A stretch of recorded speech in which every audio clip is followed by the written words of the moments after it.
So next up is the fifth video, the actual fifth video, which is fake therapist reacts to Shane Dawson's dangerous world of Jeffree Star.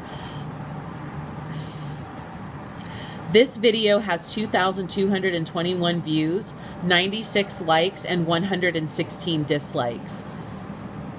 I'm really put off by the fact that he literally prefaces this. The first thing in the title is fake therapist. Fake therapist reacts to Shane Dawson's dangerous world of Jeffree Star. This video is going to be a little bit different. I won't be diving into psychology or philosophy, but the great news is if you stay tuned for the end of this video, you're going to find out how you can win $100.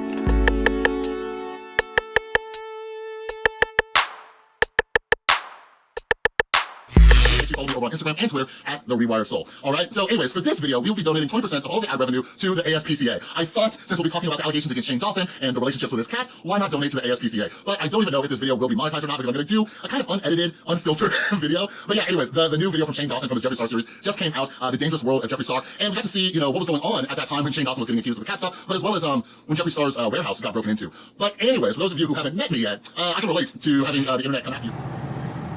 Did he just liken being called out for making bullshit content with being accused of animal abuse, like sexual animal abuse? Dude! No, it's not even at the same level as it is when it happens to Shane Dawson. But anyways, I couldn't help but laugh and finally feel like I could relate to somebody as when I saw clips like this. It was a not good day because the whole internet thinks that I fuck my cat. It sounds like a joke. I'm sorry. I don't mean to laugh. I've got 4 glasses of wine, and it sounds like a not real thing. Also physically not possible. We're gonna get it. Imagine anybody putting their dick anywhere near a cat. Literally not possible. Yeah, I thought about that. And I was like, I think it would even work. It literally wouldn't. Anyways. Why did you grab the camera again? I don't know. I just don't know what to do in these situations. Just grab the camera. Right. Yeah, I guarantee, right there, Shane was probably so mad, and frustrated, but he couldn't help but laugh when Morgan was laughing too. You wanna know why? Because it's so silly and ridiculous. Like when this is happening to you, you look at it is this really happening? It shifts your entire mindset and perspective on humanity. I can only imagine being Shane Dawson sitting there, right, and being trending on Twitter because people think I boned my cat, right? You sit back and you're like, can people actually believe that? What type of person actually believes that narrative? You know what I mean? It's absolutely bananas, and you have to laugh at how silly it is. I'll give him credit for this one right here too. That is a good point to put out. However, I've noticed on Twitter, at least in recent months, there seems to be entire armies of people, and not even just the election stuff and the fake news things, armies of people. I've noticed it on TikTok too, as a matter of fact, that are designed or bent or whatever it is. I don't know if they're bots or if it's just a version of trolling or what, but they are bent on making something out of absolutely nothing. Just trying to allege something as wild as the way that this blew up based on the snippet from Shane's podcast growing into what it grew into. I remember working through this in reverse, hearing it through the grapevine of Twitter and going, what? And then going back and listening to the source and going, what? So yeah, this is a really good point to bring up, but I don't want to discredit anybody's feelings, but personally, as just a perspective of looking at these two things side by side, I am really not understanding why he's putting himself in the realm of Shane Dawson, the cat fucker. I really have no fucking idea. Let's just throw the F-bomb shit out the window.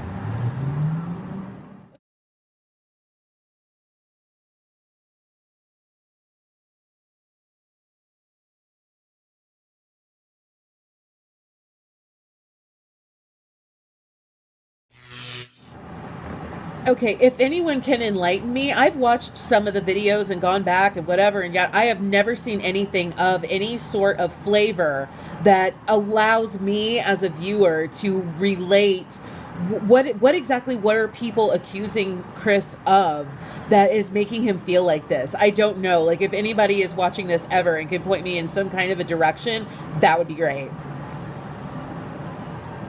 TPS reports due on Monday. It'll be great. Burn my stapler. that I would go back and change, I would have never apologized. I would have never made those dumb apology videos. That was one of the dumbest things I did. Like, when I reflect on that situation, because of the situation and things I did leading up to the apologies, like I made dumber decisions afterwards than I did that led to all the bullshit, right? Like,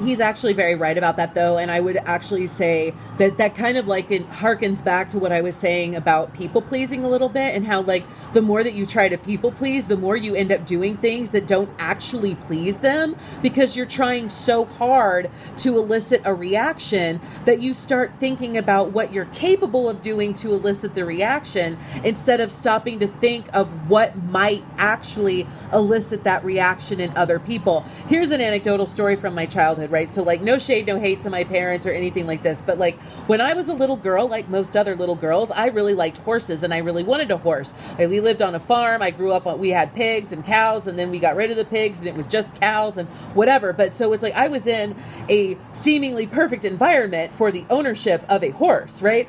So can I get a horse?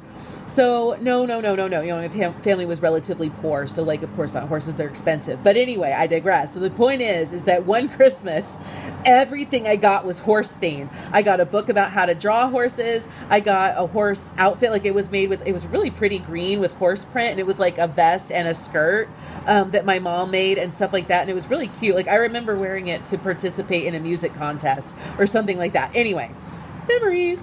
But anyway, and like horse toy figurines and all of this kind of stuff, right? So like, because I can't have a horse, they got me a bunch of horse stuff. I didn't have an interest in learning how to draw horses. I didn't have an interest in having that outfit in that particular print of fabric. You know what I'm saying? So there's kind of this, make sure that your attempt to make somebody happy isn't actually some sort of disconnect, right? Like, getting a bunch of horse related stuff for Christmas because I couldn't actually have a horse was a little bit more heartbreaking and bittersweet than it was like, oh, but hey, at least I have all this horse shit. I'm very punny. Weird sort of quicksand where the more you panic, the deeper you go in. But anyways, like apologies don't do shit. All right, like people already make up their opinions. Like ever since this happened to me, I have been so fascinated with how irrational people can be. Right, like how insane it can all get. Like right now, I'm currently reading a book called Predictably Irrational, and I love it. Right, but I've also been reading books by Jonathan Haidt and a bunch of others, just trying to understand why do we act so ridiculous. Like. This is the good point. I've placed Zenny, I guess, to interject this, that as someone who reads books like this and stuff like that. Oh no, one moment, please. Oh man, I have flu-like tendencies, y'all. Okay, so as someone who reads books like this, I think that kind of scrambled my brain for a moment. Okay, so and things of this nature, I find it very hard to believe that he is reading books of this nature at this pace and is actually accurately absorbing any of the information contained in it. Like I said, not to be like judgmental and I get like it is, like I'm not trying to be mean, I'm just being honest. And if someone being honest with you involves some criticism, then take it. I mean, it's what he's talking about though too, like when all this stuff is happening, like consider the source, take the criticism. Like I said, it's not personal against him, it's personal to me. I know I would not feel as though I was getting out of these books. I would have to be able to just be sitting around reading books. Like this has to be all he does. Right? Am I crazy? As these logical human beings, and once you start observing what's going on, like it's absolute madness, right? And some of you are like, shut the hell up, Chris. Like, where's that $100 that you mentioned? So here's what I'm going to do. To prove to all of you how fucking ridiculous all of this stuff is, I'm going to give $100, all right? And I ain't swimming in cash. Look at my views, baby. I'm going to give $100 to the first person who can find a clip of me diagnosing somebody, all right? $100. So tell your friends, get a group of 5 of you. That'll be $20 each. Who out there couldn't use an extra $100, all right? But I'm doing this to prove how silly and dumb this all is. that is actually like a loaded offer, and I'll explain to you why, obviously. But it's something that I hit on in the Is Onision a Psychopath video, is because in virtue of not being someone that has the qualifications to diagnose someone, and that in the event that even if you were, right, if you were, Chris, right, if he was, he would not be able to be making videos like this.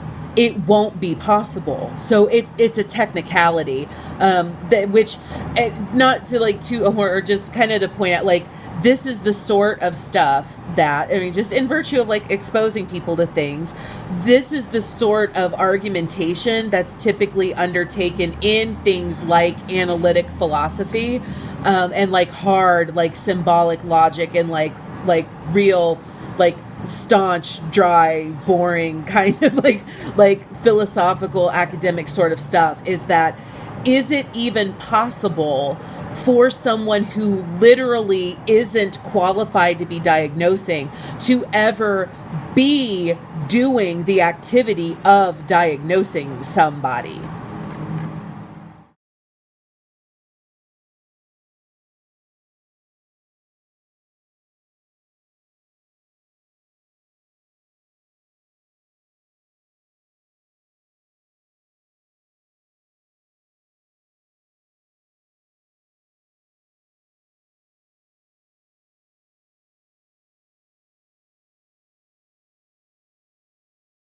Like, I'm gonna cut this video off in just a minute, but the other day I was looking for one of my old videos and I just scrolled past all of these random people who don't know me and just hate me like I murdered their child or something. And I'm like, this is pure insanity. But I was slapped with the label of fake therapist. Most of the hate videos, hate comments that you see, will talk about me diagnosing people. That is why I'm offering $100 to the first person who can find a clip of me diagnosing somebody. All right? But here's the caveat. It's not diagnosing if the person said they had something. All right? So let's make that clear. But if I'm missing something, you are going to be $100 richer. And there are thousands upon thousands upon thousands of people out there who assume that I somehow diagnosed somebody. So I'm sure somebody out there can find at least one clip. And what's the purpose of this? I don't know. And I honestly just don't even care anymore. I just want, one by one, I want people to notice and acknowledge how fucking ridiculous all this stuff is. All right? And I think it was a perfect example when Shane Dawson was getting accused of boning his cat.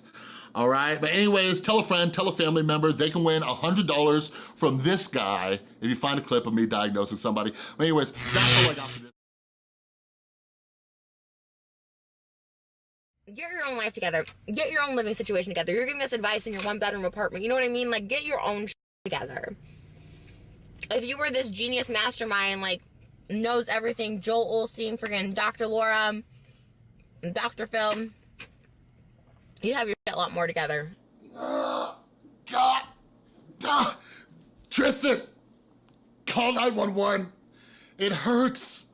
It hurts so bad being right. He puts in the description, like, Trisha has borderline personality disorder. I don't. So this started a narrative that I diagnosed her with borderline personality disorder. But as I said, I'm not a licensed therapist or psychologist, and I don't even know her, so I couldn't diagnose her even if I wanted to. So I pointed to clips like this.